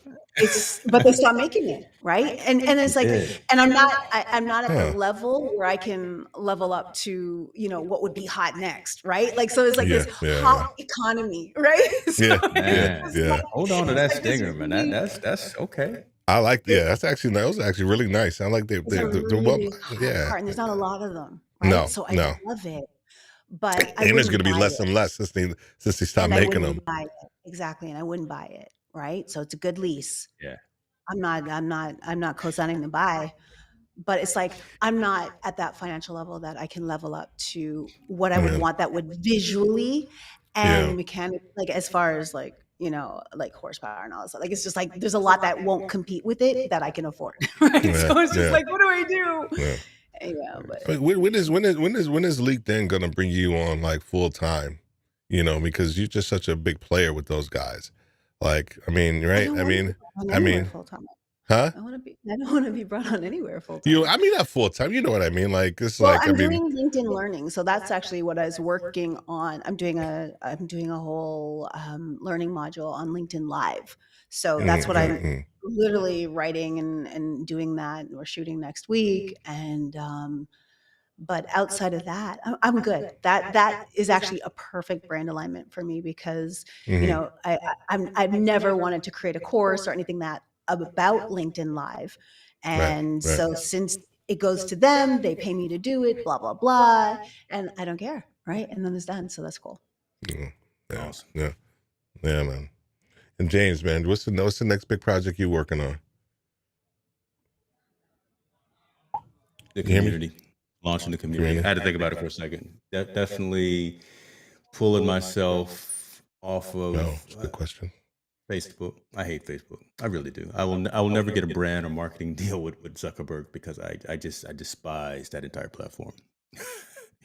So I keep talking about getting off of rented land and getting onto land that I actually have a mortgage for. So pulling everything off of that, being laser focused on being attentive to the community that I'm building. And it's to the point where I was supposed to launch at the beginning of the year, but life got in the way. So I've written it into existence that, what is it, next Monday? The 24th. You don't even know the date. Come on, man. Now you see, you put it out there now. The 24th? 24th of January. I'm going to set a timer. Community.hq Media will be official. And we will be out there providing content, professional coaching, one-on-one assistance for creators designing their environment. Yeah, it's gonna be off the chain, brother. We're trying to get focused. So someone joining your community, what can they expect? They can expect personalized. personalized assistance with their journey, right? My focus is on shining the light on you, the person, and what your goal is and what your mission is around content creation and brand elevation. So I can and I will help you with identifying resource, resource, be it either equipment, gear, infrastructure, or talent. And that's the idea. But so providing one-on-one focused conversations and assistance with folks trying to improve their journey. So ideally, what would be the perfect client situation for someone to walk in with? This is the situation that I know I can just crush it and really take that person to the next level. What does that look like? I actually want the ones that are easier to mold, the open-minded person that'll come in without any preconceived notions, right? Not that someone will come in and saying, I want to have a YouTube plaque on my wall in 3 months. Right. That's not the person I want. I want someone who understands the journey, understands it's a marathon, is willing to put in the work, is willing to do these types of Pomodoro sessions, right? And just incrementally get better. So I want someone who understands that this is not, it's not a game. And you know, I'm just, you got me off the cuff right here, but that's really the person that I'm looking for, right? Someone who understands that you got to put in work. If you want something, you got to put in the work to get it. For and sure. that you can't be motivated by me. I need you to be motivated yourself. I can just help guide and steer. I don't know all the answers, but I know some key folks who I can put you in front of. I can put you in front of Steve Worthy if you want to start your podcast, right? I can put you in front of Cher Jones if you want to do personal branding and you want to do those, right? So I could be that liaison. That's the person who I really want to work with, who's just hungry. Someone else is just hungry. Yeah. I'm getting, look, you got me getting excited. Let me get to talking about it. Yeah, man. All right, man. So all right, we go tag teaming for a second, because then we go, you know, what problem are you helping them solve? What problem am I helping someone solve? Helping those guys solve when they come in. I mean, I kind of get it intuitively because I know you, and we talk a lot, you know, already. So I already I know what you do. Like, what would be typical? Fear of the unknown. That's the problem that I'm really trying to help people solve, right? Just don't be afraid. Get out of your own way. And I say that a lot of times. Get out of your own way, right? Are you scared to press record and turn the lights on? Are you scared to put the microphone to your face and talk? Don't. So is it more mindset and accountability as a primary, and then the connection as the secondary? Yeah. And so I'm glad you said that, because really after these last 17 months that the world has stopped, I'm focusing a lot of what I talk about on mental health, self-care, just awareness of that, right? Making sure that you take care of yourself first, and then you can take care of others. So if you have an issue with yourself and you can't be comfortable in your own skin, your own mindset, and what you're trying to do, it's going to be really tough to move forward. So let's focus on that, right? And that's the thing, is like, and that takes an investment of time and resource in order to do, and especially the time piece, and to have someone like you to guide people through that, because it's so necessary in order to break out of your own shell as a creator, because so many creators will stay in the same space. And I know that from personal experience for a long time, because they're in their head, right? And there's a lot of stuff going around behind them, but that's why they need that person, that outside person, especially who gets it from a creator perspective, because we operate differently, we move differently, we think differently, and there's so much of what we put out there that we add so much weight, probably unnecessary weight, as far as it being a reflection of who we are at our core. And actually it's not that serious, you know what I mean? And it's getting to the point mentally where it's not, but people need someone like you to kind of get them to step out of that, so that they can, you know, create efficiently and effectively. I appreciate you saying that. And I'm really humbled by your words, because I follow you, and I know what you do as well from afar. She ain't all that, man. She ain't all that. She ain't all that. She ain't all that, man. Don't blow her head up like that. She ain't. You need to Google Cher Jones.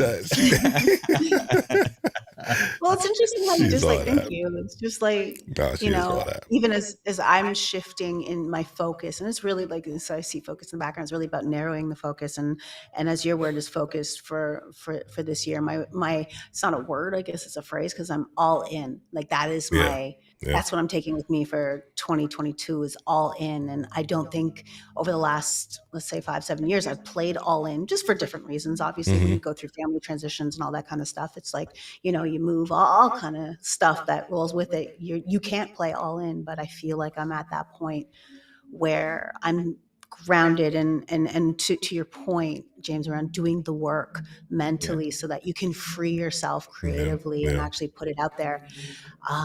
You got to do the work. And so, and then, but that work, and this is why what you're doing is so valuable, because that work allows you to focus and get really clear on what it is you're doing and not play wide, but play very narrow and really serve who you want to serve. So, yeah. Do you have an acronym? Do you have an acronym for that, James? Like F stands for. It's no, just focus. Well, focus. Again, with the U being different colors, focus. Stay focused on you. Okay. All right. Stay focused on you. That works with the underline. Yeah. Good stuff, man. I'll send you some gear. Let me get that worthy address. And I'm telling you, man. I'm just saying. Let me talk to my people. Let me put my people. I'm just saying, listen to me, man. I was I'm messing with Andrew and them because they're like, we go, because I ordered some stuff, and I some Podcaster Live stuff, and then we got the Pod Fade coming out, right? And I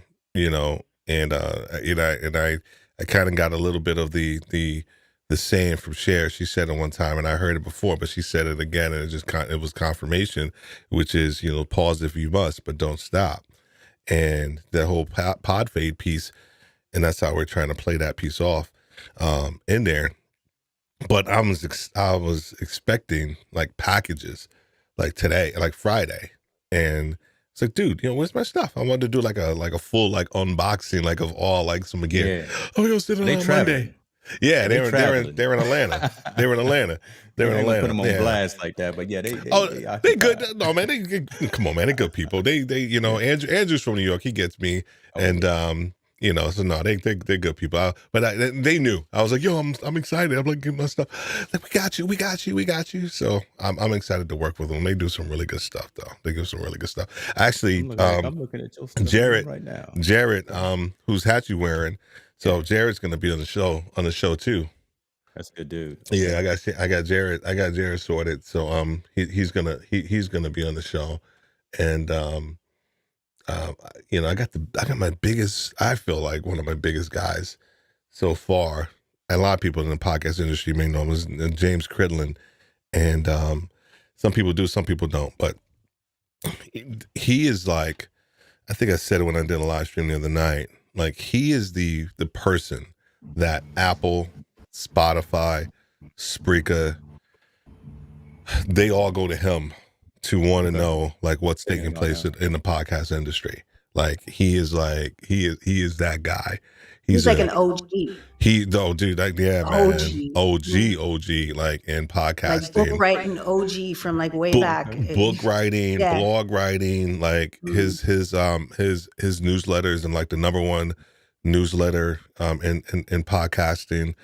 Pod News is his daily podcast. Yeah. I mean, he does a daily one. Verified on Twitter and everything. Yeah. Man, the dude's okay.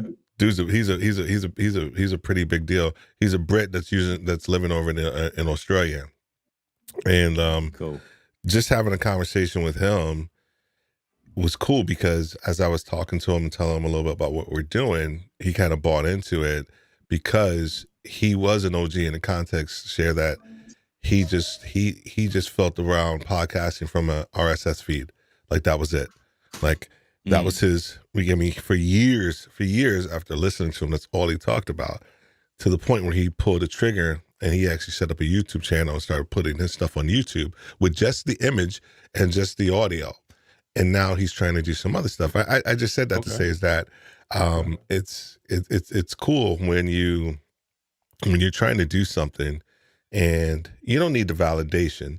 right? But when you have somebody that is seasoned in that space that you're in, and they can kind of see your vision and what you're trying to do, and actually kind of make the time and make the space for you. So I think that's a cool thing. And James, I said that to say and for share, because both of you, when you guys have people on your shows, it's actually, I love how you guys interview. So I study you guys, how you guys interview people and the questions that you ask and what you're trying to get out of people, because I think that's super important, that you have a really good interview, but more importantly, it's for the guest. I mean, it's for the audience of what you're trying to get out of them as well.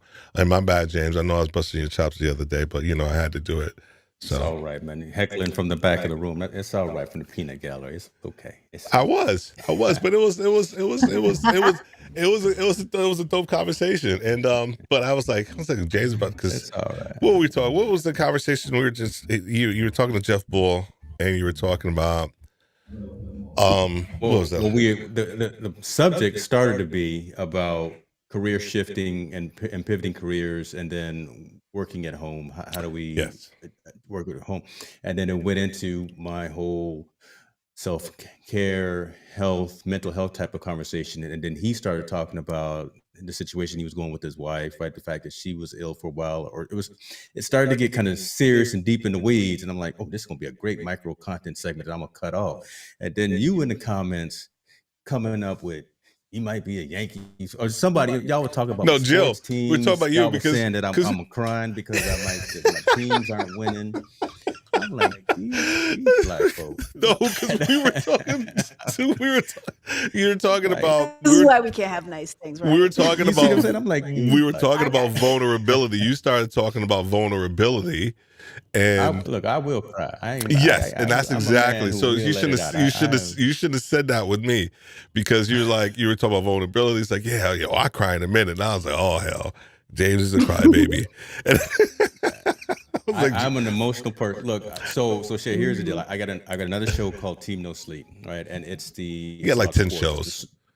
You sure you're not West Indian, man? You got like 10 shows. You got 10 jobs. you got 3 shows, man. We got 3 shows. I got 10. Boom, boom. So it's in Team No Sleep. It's the social impact of sport. So we rarely talk about scores. We rarely talk about anything. On that end, we break it down to how sports impact sports. And unfortunately, with a lot of these athletes, professional athletes, they're in the news for the wrong thing, right? Domestic abuse, whatever the case may be. And the last time.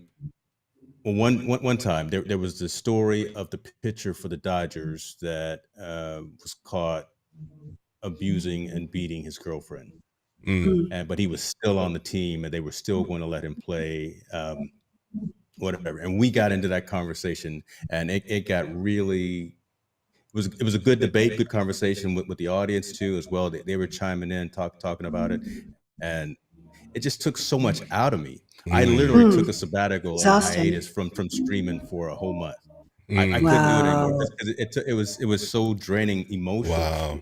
Right, you get what you ask for, right? You want to have those conversations, those awkward conversations, and then when it comes, I wasn't ready for the smoke. So I literally I logged off for an entire month and couldn't do it. And I've had a couple of other shows where they were, again, just real hard-hitting conversations about stuff like that. And I mean, it just, I look at it as a superpower. I don't look at it as a weakness, because get involved in the content, get involved, especially when the audience is chiming in. And I know Laura Williams is in the comments. I think she was in the comments during that stream, and so she saw it. It's just so I have been known to have to put the explicit tag on my podcast because I'm dropping a couple of things.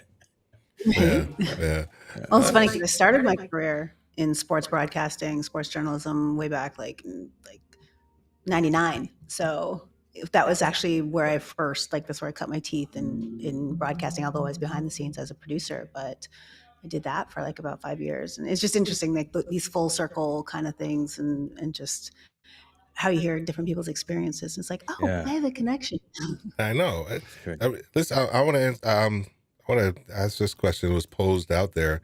Said, what advancements are you making to expand your reach or improve your content that you make this year? That's actually a really, really good question. Mm-hmm. Who wants to go first to answer that one? Ladies first. Ladies first. Okay. I know. Yeah, of course.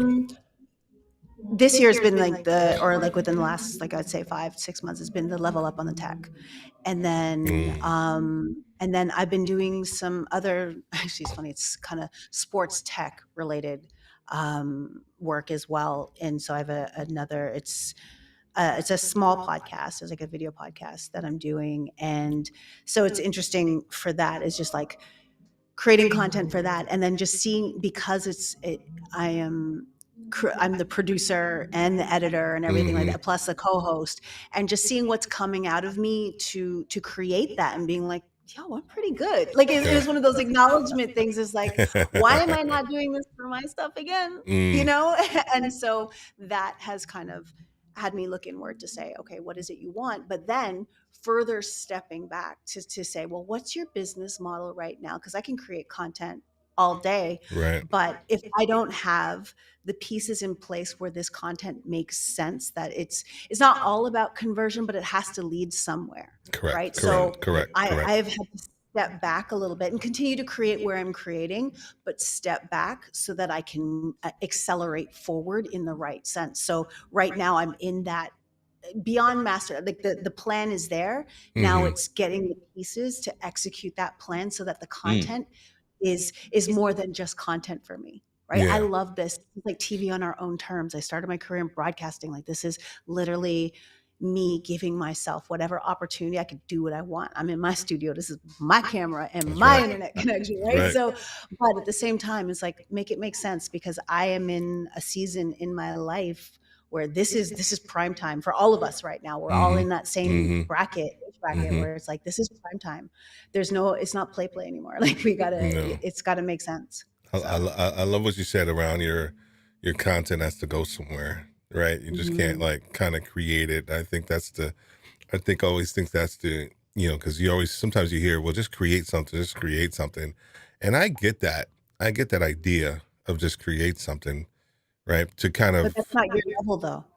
Yeah. Because you've already just created, right? Yeah. So it is that's good advice for people who are just starting. People who just get it, like a lot of stuff that, James is going to deal with a lot of people who just need to get it out there and just create. And sometimes that is really good advice. Exactly. But not for us. Yeah. Not for us. If you have a plan and you want it. Yeah. Yeah. It actually has to go somewhere and mean something. And like I was talking the other day about, people was talking about their podcasts, and everybody's like, oh, well, they, instead of niching down and thinking about their podcast in the context of like, your content. And I think podcasting, YouTubing, whatever it is, I think your podcast needs to move people through something, right? They need to move through, it takes them like from where they are to another level. Because I don't expect, especially with retail leadership, I don't expect some of the people that for my audience, regional market managers, store managers, right? I'm not expecting a lot of CEOs to probably listen to my podcast, right? I'm expecting these guys to kind of listen to it and move them through to the next level. And then that's where either for me that I'm actually seeing on the tail end of something from a coaching standpoint, because now they want to go to the next level. So then that's where the coaching piece kind of comes in to help them get there. And I'm providing content on that side of it.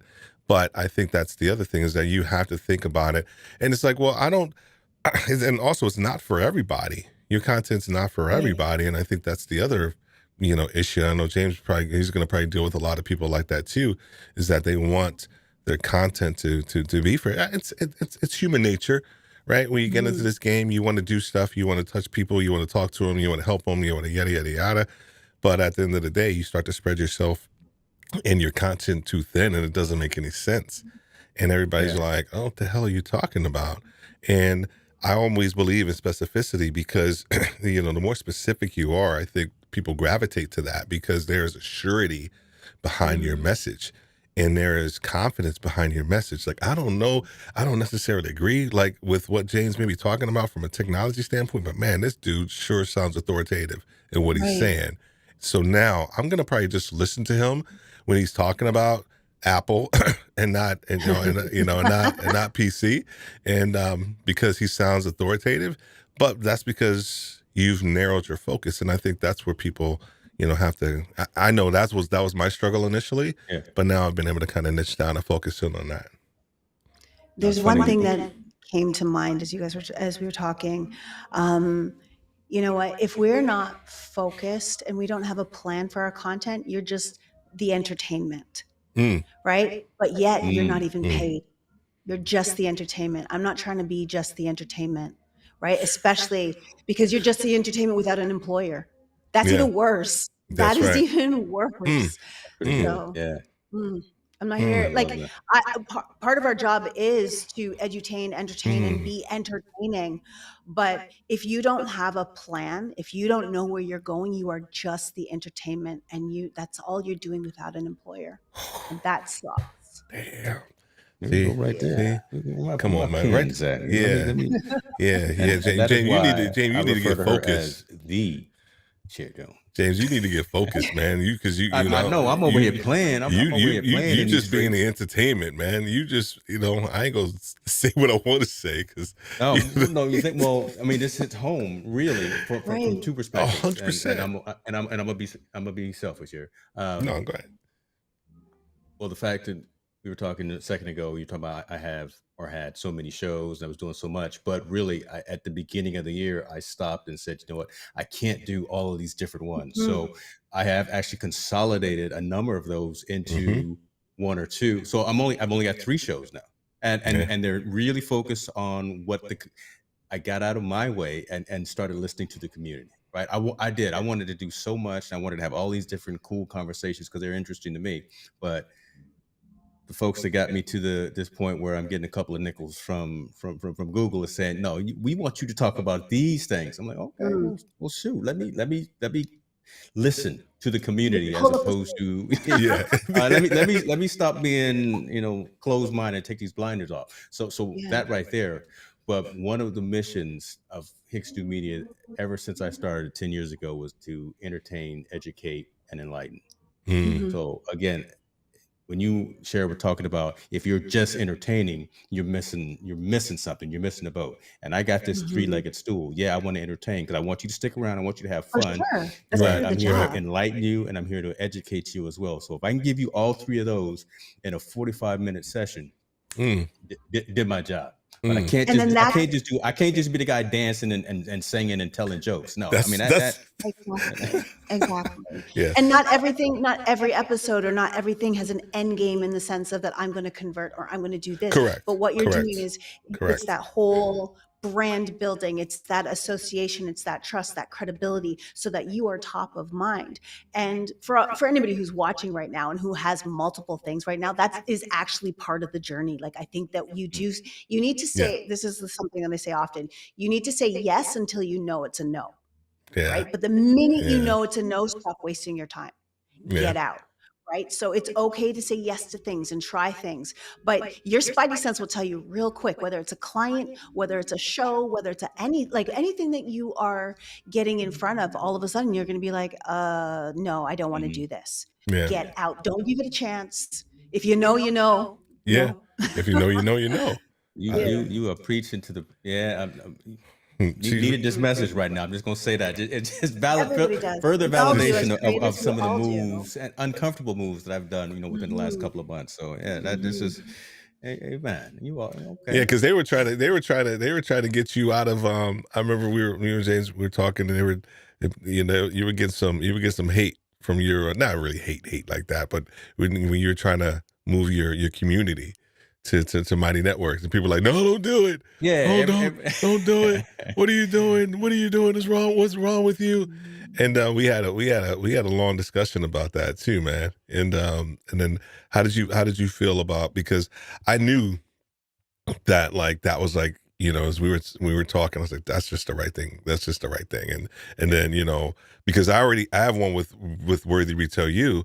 And then just started one with Podcasters Live too, but that was at its infancy. But I said I'm taking all the mistakes that I learned with with that, and now I'm moving them over here with Podcasters Live, and I've been able to ramp up rather quickly because I've been able to learn from all my previous mistakes.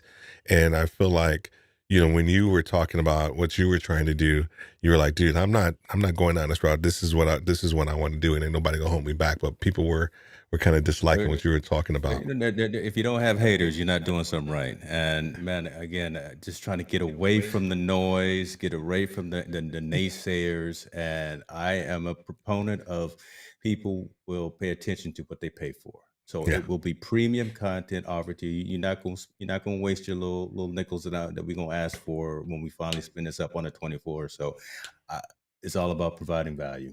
And I can't see it in the platform right now that has over 1 billion people on it. I can't see, Facebook is just too noisy with a whole bunch of mess and a whole bunch of stuff. I want to stay locked in on the value that I'm trying to provide. So yeah, I'm uplifting everybody, moving you over here. It's costing me a lot, so it's gonna cost you a little bit. But it's gonna be worth it. It's definitely gonna be, and I'm seeing value. I know I saw some of the stuff that you're doing already, Steve, that is bringing value, and it just makes sense. Again, if you want to be serious out here, I mean, you can spin up a Facebook group, you can do a Discord community. No hate to any of them. I mean, they all serve their purpose. They all serve their purpose, depending on what you're trying to do. But for me in my house, we gonna fuck with. Oh, amen. Amen. Hold on for a second. Hold on a second. This one. And look, for me in my house. Yeah, can y'all hear that one? They gonna turn. Can y'all hear that? Get those organs going for real. I put that one. I put that one on there. Yeah, when you say something that that hits me, I'm like, okay, I got to put that. See, this is why I got the Rodecaster Pro. I was gonna say, you're putting it to good use. I think he used it 3 times. I need to change my sound effects because I still got this one in here. Which one? My mind's telling me no. Lord have mercy. No, you don't. I know you don't have R. Kelly. Look, we the music we love the music. The man has a good catalog, but good Lord, we can't. I know we can't. And that's why your mind's telling you no. Yeah. But your body. But my body. Oh, I mean, when you hear, listen to me, man. When you hear his stuff, I mean, it takes you somewhere. And then it takes you somewhere. Exactly. There's 2 places. It's like you stop here. There's no. I done been to the man's concert. I've been exactly 3 rows back from the stage. So I and then you're like, oh, and then you feel icky. I'm like, dang, I was at the concert. It's like Cosby Show, So I got to take that off. I know. And I'm gonna replace with most stuff like this. Oh yeah, with that Nas hit. You trying to get me all striked up on this joint, man. Yeah, let me see. So, that's the Rodecaster. That's why keep that Rodecaster, Sherry. I'm not keeping it. Just put a little Nas hit. Again, I just talked about the whole nomadic dream that I have. It's just too much. It's too much weight. Like, that is too much. It's too much weight. You can't. It's just too much. It's too much weight. It's not gonna fit in the backpack. When you. Well, I'm not going to be nomadic. You see those nails? You see the nails getting done? She ain't trying. She still needs to be. I'm not that kind of. I'll never be backpacking. Like I already missed that time in my life, and that time in my life I still would have been. That's a hard no. So yeah, no. It'll be glamping nomadic life. It'll be. Yeah. I love it. Same way. I'm done sleeping on floors. I done been to too many Boy Scout events where I slept on the ground. After 52 years, the back just don't work like it used to. Yeah. No, I was in the Air Force, so we were good. we were always taken care of in the Air Force. So that's why they didn't like us. They didn't like us because we were always set up. And it's funny because even when I was in Desert Shield, Desert Storm, that's how old I am, and the compound, like we were on the compound. I mean, we had dorms. This is in the middle of the war. Like we were like 20 miles north of Riyadh, capital of Saudi Arabia, and we were close to the border. But we were, and this is the other part that I learned about wealth. I was 19, something like that at the time. And we had, I guess you, for lack of a better word, almost commandeered King Khalid, who's the king of Saudi Arabia. We had the King Khalid International Airport, was the United States airport at that time. Like, we pretty much took it over. Wow. And when I tell you, you walk into that airport, and I am not embellishing this for effect or anything. All the floors were marble, and this is an airport. I'm telling you. Yeah. This is you actually right up there. No, I didn't. Now. You didn't take nothing, did you? No, I didn't. I wouldn't be telling you if I did. But the floors were marble, the gold inlay. They had these strips of gold inlay, 21 karat gold, and the level of service and detail that they provided, and seeing their palaces. When I say palaces, I mean palaces. Like, I'm not talking about, Microsoft Palace or Jeff Bezos Palace. Like, they got money. They got money, but they don't got money like that. But they don't got that oil money. They don't have that grown folk money. That's like, yeah, God bless. They got money. Wealth. There's like money, and then there's wealth. That's like, yes. I mean, yeah, they got some stuff.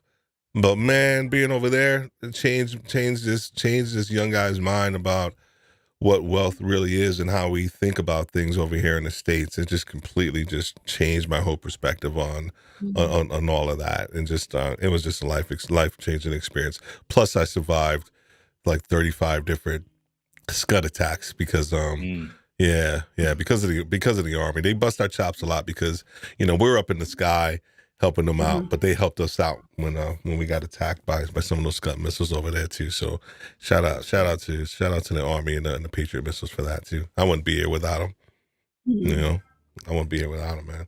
Good stuff. Yeah, appreciate you for being over there too, man. Thank you, sir. Thank you, sir. Yeah, I spent my 21st birthday over there, and it's a dry country, so there's no liquor, alcohol. And so they had O'Doul's.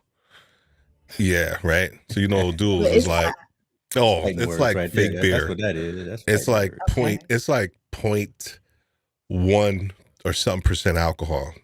Okay. So yeah, so a young Steve and everybody else is trying to get me drunk off of O'Doul's. And because you drink so much of it, you think that you think I don't know. I mean, listen to me. I don't know. I don't know how many it was, but it was just interesting because it was just it was an interesting time in my life because I never thought that I would be spending my 21st birthday halfway around the world doing something completely different, and then coming back to the States just kind of changed my life. And I think I left New York and I never went back. So that whole kind of nomad life, so to speak, moved like several times. And I actually enjoyed it and I want to move again. So just trying to figure that whole thing out too. So I don't know, we got into this whole nomad thing, but that's kind of my thought process too sometimes, Well, yo, I'm going to let you guys go, man. I appreciate you guys hopping on here, hanging out with me. And appreciate we definitely got to do this again. And I appreciate both of you. I respect both of you guys. James, not so much, but I'm just here. I had fun. I'm just here sitting in the back of the room. You just sit there. I'm just sitting in the back of the room. Cher's my girl, man. Love me some Cher Jones. And I appreciate both of you guys. And what sweatshirt is that, Cher? Is that we went to school? University of Toronto is my kid's sweatshirt. Oh, okay. What's the popular? Is it McGill? Is that the popular? Depends. Well, U of T is like UFT. Is McGill? Where's McGill's McGill? in Montreal. Montreal. That's it. That's why. Yeah. That's why I know. Okay, that's why I remember that one. Okay. And then my younger one, because my older one's graduated and he's doing his master's, but the younger one, he just started digital media. So I'm going to get him at a school called Ryerson. So I'm going to get that kid working. That's right. That's right. Is he going to be producing your shows and all of that stuff now? Oh, that's the plan. That's the plan. Okay, there we go. He's coming out of school debt free. That's the plan. So there we go. Good deal. Mm-hmm. All right, what time is it? It's 9:51. Well, I appreciate both of you guys Enjoy the rest of your Saturday evening. Laura, KC, who's out there in Scorpio, if you guys still out there, thank you guys for hanging out with us. I just appreciate you guys. All right. Yeah. All right, y'all be good to yourself. Have a great night, guys. All right.